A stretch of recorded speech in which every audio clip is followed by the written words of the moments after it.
ururka riwaayo wacdi oo runtii ah urur dhalinyaro oo Soomaali ah oo isku kaashaday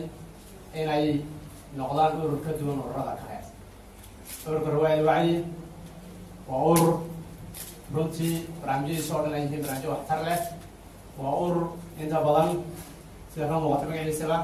wacyiga iyo kordhintiisa la xiriira. waxaan u mahadcelinaynaa runtii barnaamijka quruxda badnaa ay caawa meesha kusoo bandhigeen.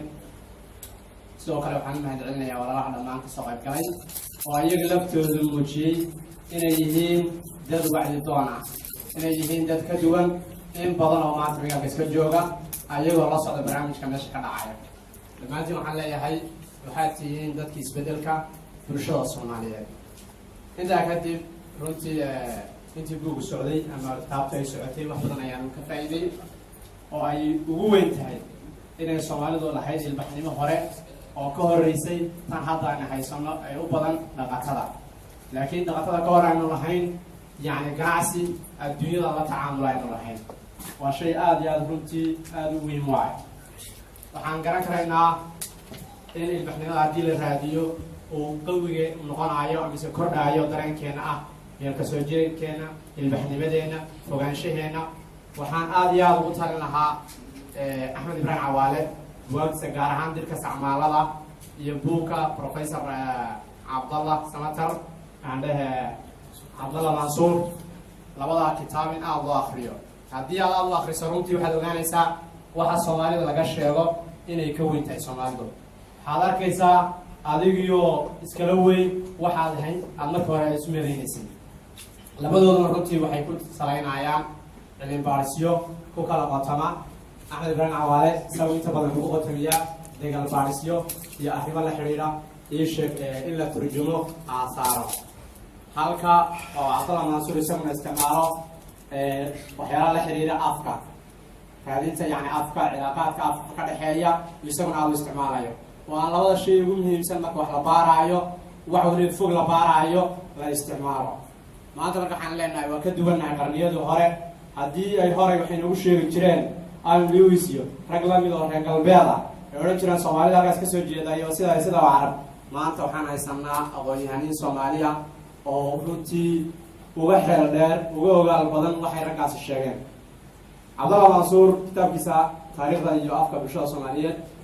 runtii waxyaalaha aniga iskay bedelay marka akhri wax ka mid ah tusaale ahaan oo kale ereyga gaal oo horay aniga iga dhaadhacsanaa inuu yahay erey oramo ka soo jeeda oo ii sheegay oramo dhulkan aan jirtay oo sidaas ah. laakiin isagu ka duway nadariyadaasna dabcan buwaag ay qoreen rag Ingiriis ah ayaa ka keenay. Soomaali badan ay aaminsan tahay dhulkan oramo ka kicinay inagoo mar dhowaan nimin. laakiin isagu wuxuu leeyahay ereyga gaal isagoo Soomaali u jira oo afkeena Soomaali ku jira. sida la ajligeed maadaama Soomaali nahay ereyga gaal af Soomaali ku jira kaasa sax. wuxuu soo qaadanaya ereyga gaal wuxuu leeyahay waa geel oo waxa isbedelay dhawaaqi waa isbedelay. inuu geel yahay waxa cadeyn u ah wali geeli waa loo isticmaalaa iyo meelihiisa waa loo isticmaalaa. ereyga geel harub geel waxaas wuxuu leeyahay wali يعني جيل ما رجال بعده رجال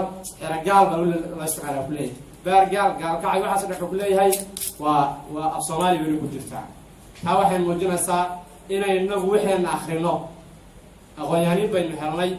إن وحنا آخرنا واسكسر النظريات كهرباء النبو شوي وين السعرنا وين وحنا نبغى نحكي هذينا عمل بان عوالة وأغنياني ترنتي هالدار كاي هذا صباحي وأنا رمتي كلي حتى وحكي ما قرأ وأنا حتى واحد دوية ولي واحد كود دوية صنعة الصومالي ده سيدا يقوم قارع وحصل دوية بدل رسول دوية سيدا كان في الليل من هذا كان بداية كان كلو كيديو هرجيسة كلية هاي وحنس ليه وهالضرر ده وين أضرب من هالعلنا حنلاقي نشيل كان هذا شو واحد بدنا يتفكر بيسي واحد بدنا يقف صنايع ناصر قاضي وحنس ليه يعني ميرا نسكبكم يستوى حكم إذا ما كتاريخ على العصا ومتك على الروح باريو marka ilbaxnimada la aaso ma midka lagu xambaariyo waxa noqonaysaa qof dameeradaan raacaya mara meesha loo jeesto u jeeda ayaa ka soo bilaabta qoraalada ugu badan ee Soomaaliya la xiriira ka bilaabata. marka haddaynu fiirno kaliya wala soo celin karaa xilliga qoraalka la helay wixii lumay wala soo celin karaya oo si mantaqiya iyo waxa muuqda lagu keeni karaya. waxaan isleeyahay rag bay u baahan tahay laakiin xilligii qoraalka ka horeeyay الديون ربما هذا سيستم بس يستعمل هذا الشيء يستعمل أو degal baris archaeology يعني الشيء قال لبارة نترجمه خاص من عمر جيسة كربون كي واحد الاستعمال خاص يعني نجح إنه برنا هل قبل الصومالية براتي سيدا مقال فايا ما هو هي في قاعدين وأنا قبل يقول رئيسي صوص عارفين شيء حتى أكو هذا ذيك سنة ران عوالة أحد ران عوالة وبارتي لاسجيل بارتلايا مين هرجيسة ودو وقصة صارت رنتي وعادوا بين ربطني يلا بيت وانتي أنت بدل أحيانا اللي عليك الصومالية اللي فوق تاي شيء قاعد ومردو marka waxaan is leeyahay wax badan baa inoo kaydsan kaydka dad soo saaran lahaa inaan inaga nahay inaga dadkii ka dhigi lahaa kuwa aan dhalayno kuwa aaminsan ee dunida ka soo farcantay kuwa aaminsan waxa inagu aaminsannahay wax ka weyn waxaan is leeyahay waxay u baahan tahay inay inagu u qaadano qalabka u qaadano inay inagu qalinka u qaadano ayay u baahan tahay mar labaad waxaan sidoo kale u mahadcelinayaa doctor cabdirasaaq sugulle runtii isaguna sitaad wax badan ka sheegay waa wax ay dumarkeenu lahaayeen waa taariikh aynu leenahay